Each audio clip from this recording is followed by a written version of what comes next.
And welcome back to the Hot Lap, where it is not only our race fallout show, it is also race week for the Japanese Grand Prix.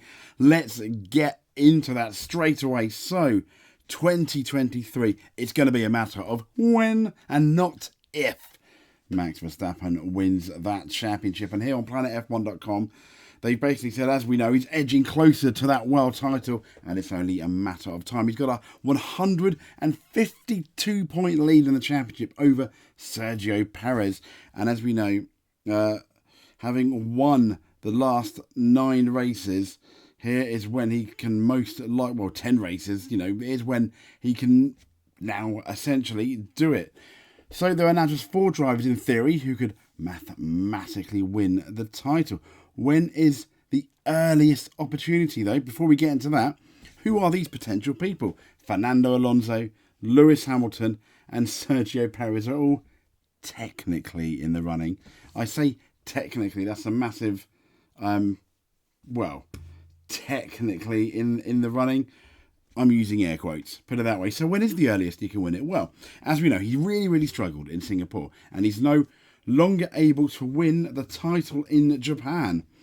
So the earliest opportunity would be interestingly, in a sprint race. Yes, there's a chance we'll see a world champion crowned in a sprint race, and that's going to be the Qatar Sprint. Now, should Verstappen win the Suzuka and get fastest lap, while Perez fails to score points, the Dutchman would only need 3 more points than Perez in the sprint to confirm that title. So, Verstappen winning in Suzuka, fastest lap, Perez no points.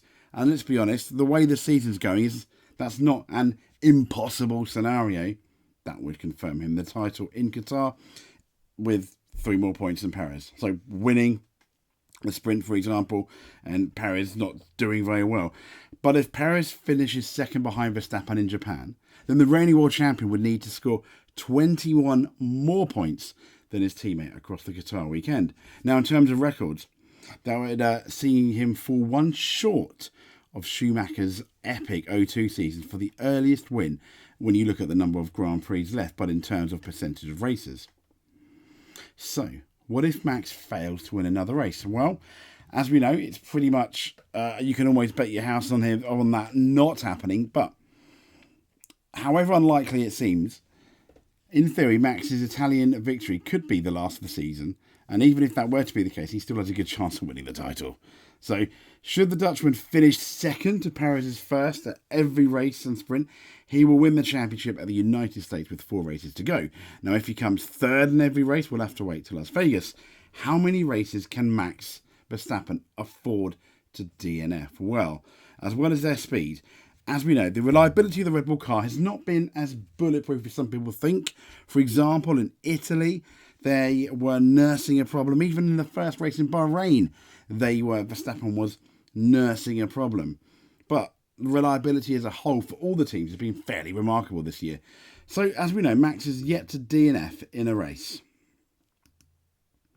So, Max Verstappen has yet to DNF in a race. And the Qatar and Austin sprint, and the Austin sprint, and can still win the title.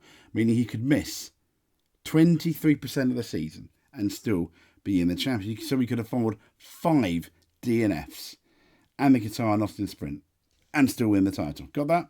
I got a bit confused there myself. So when can Red Bull, though, win the championship? Well, it's not just Verstappen, but Red Bull. So like the Dutchman, they've got a healthy lead of 308 points over Mercedes.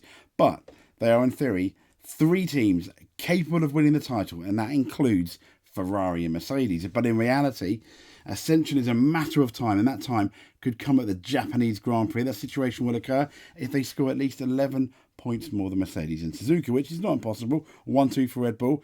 If Mercedes beat Red Bull to every 1-2 between now and the end of the year, the championship is still going to go to Milton Keynes by the end of the Qatar Grand Prix. So, but motorsport.com have got an interesting article, which they do after every race. I don't normally want to share it every time, but I think it's quite interesting. It's by Alex Kalanukas. I'm so sorry, Alex, if I've got that wrong.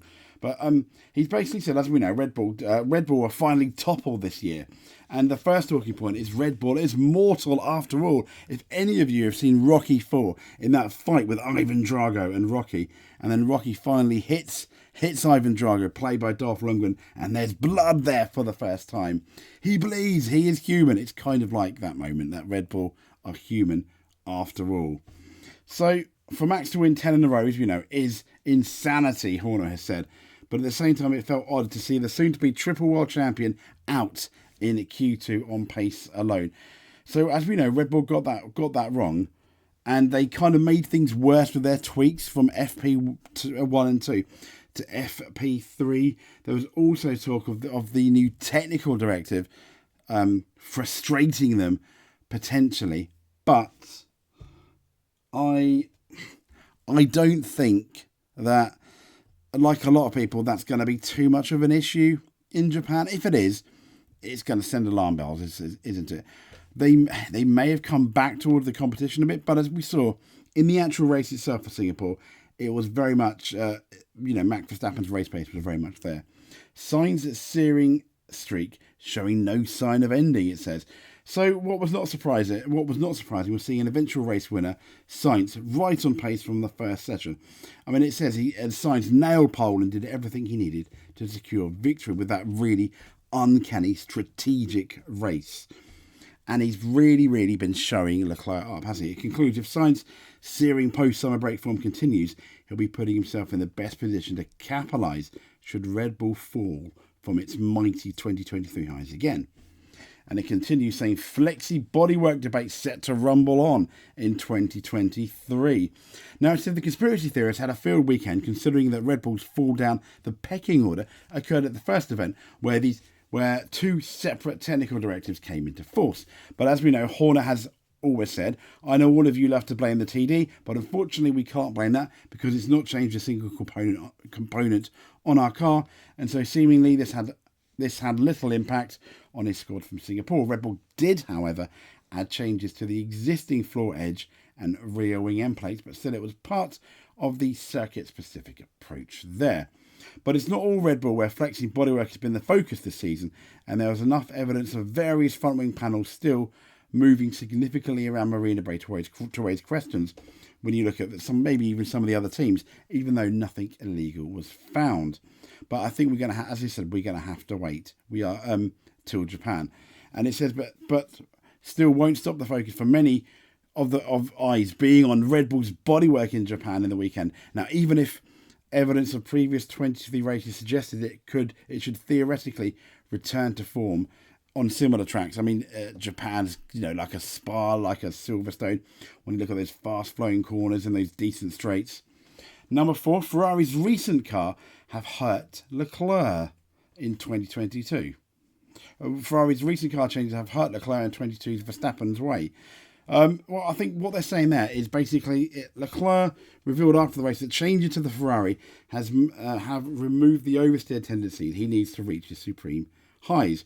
This is reminiscent of the heavy RB18 and 2022 Pirellis inducing understeer that held Verstappen back and boosted Perez early last year. And Leclerc said, I'm not completely comfortable with the car at the moment. A bit too much understeer for my liking, and I struggle to drive around it. And because of the unpredictability of the car, I cannot have the oversteer that I want. 5, Russell must learn from that late Singapore race crash. What heartbreak to reach full potential. I mean, I truly believe that I'm a better racing driver than I have ever driven, was Russell's reflecting on why it might have been in Singapore. I still think that Mercedes team is the best driver pairing out there. Russell beat Lando Norris to that GP2 championship, and I'd want to say fairly convincingly so. And when you look at the two, Russell is more inclined to have a go, where Norris, I think, is a bit more cautious. But you can make an argument that maybe, Norris, we know how good Russell is because he's gone against Hamilton. I still think there's question marks about Norris, and no fault of Norris. He's beaten Daniel Ricciardo, but was it an injured Daniel Ricciardo? Was it the same Ricciardo from 2014, 15, 16? We don't really know. If he does go to Red Bull against Verstappen, as rumours have said he may come 2025, then it's going to be interesting. But it was interesting to see Hamilton behind in relation to Russell on those mediums was not only quicker than Russell, but kept his tyres in better shape. And that seems to be one thing that Hamilton's really good at compared to his most recent teammates, be that Bottas and obviously now Russell. So it's going to be an interesting end, because Russell has been on form in relation to Hamilton after the summer break. So Alonso reckons F1's popular qualifying format is obsolete. Yes, well, it wasn't a weekend to forget for poor Fernando. He finished completely out the points. And in Singapore, the usual maximum lap time procedure installed to stop drivers going unnecessarily slowly and causing traffic issues was scrapped following a driver's vote. But then traffic issues reared its head in Q1. Alonso suggested another previously used format should be considered instead. He said, whatever, as in the FA, we do, we will still find a way to sail that kind of rule. He said they have a very difficult job in terms of managing traffic on street circuits. I've said many times that there's only one way to find a solution, which is single lap qualifying. Boo. I think that was the last year used, I think in 2005. No one wants that. See you later, Fernando. I don't think anyone wants single lap qualifying. That was just so boring. If you were ever there for it, I think 2003, 4 and 5, it was the most boring qualifying. What they used to do is the 1 hour session before, I think before 2003, which started, I think, in 1996. And it was really good. And now, obviously, I think the knockout is the best it's ever been since I started watching Formula 1 in the mid-90s. Before that, they had a Friday qualifying session and a Saturday qualifying session. And they took the best of those 2 days. Stroll's errors are seriously hurting Aston. Yeah, Lance Stroll out of Q1 with that massive crash and out of the race. He lost control, and as we know, he paid a hefty price. Thank goodness he was okay. But it concludes here. In a year when Stroll's performance against a still top-level driver in Alonso has been exposed, this incident will only add to the growing feeling that Lawrence Stroll, keeping his son in Aston's F1 seat, is holding the team back. And that's something we've said here on the Hot Lap on more than one occasion, unfortunately. Number 8, enforced Singapore changes. Popular with drivers, still planned to be temporary. Well, that's a shame, isn't it? Because a lot of people liked it. But the race did miss its giant grandstand, and it missed, I think, 25,000 people, it said. Number 9, Williams and AlphaTauri left with tough 24 driver choices after Alfa keeps Zhou.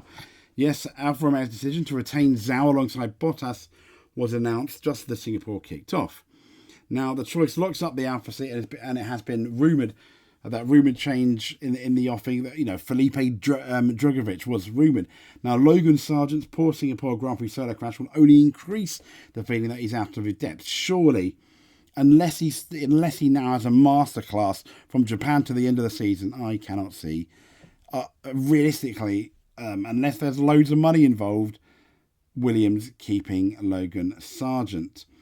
Mick Schumacher has been maybe suggested. However, Williams' 2024 choice will now dominate the last of this year's driver market, as Liam Lawson's brilliant drive to bring points to AlphaTauri, where another Tsunoda error, albeit one where Perez was equally to blame, cost the team.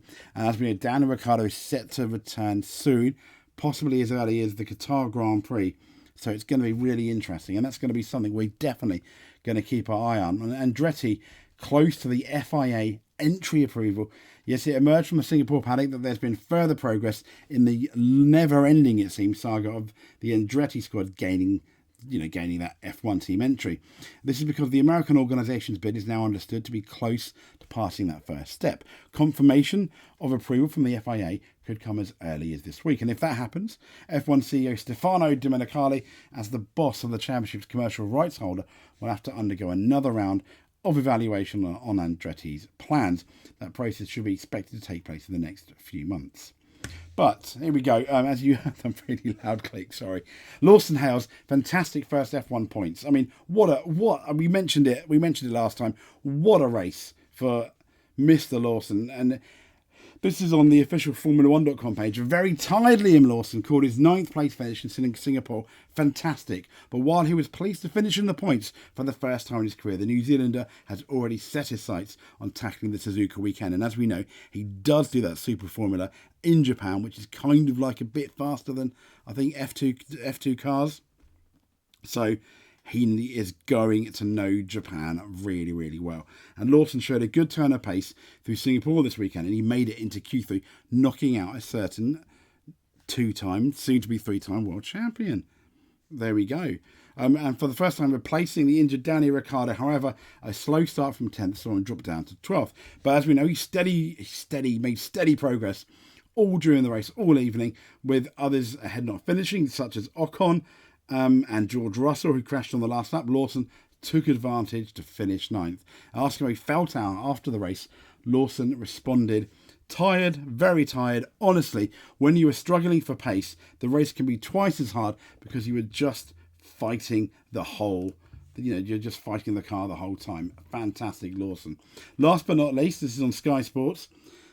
Singapore Grand Prix, Lewis Hamilton targets qualifying improvement after Mercedes near miss. He kind of mentioned it yesterday. He basically said, "I'm in my element in the race. It's just qualifying needs to get better," said Lewis Hamilton after his Singapore Grand Prix came alive in the race. Hamilton's 3rd place lifts him above Fernando Alonso in the championship. Mercedes driver also had warm words for George Russell. I mean, he said he will not be satisfied until he rediscovers the qualifying form he believes stopped him from putting together a front-running lap. He even mentioned he could have got pole. The Mercedes driver, as we know, he moved into 3rd place after that very unfortunate George Russell mistake.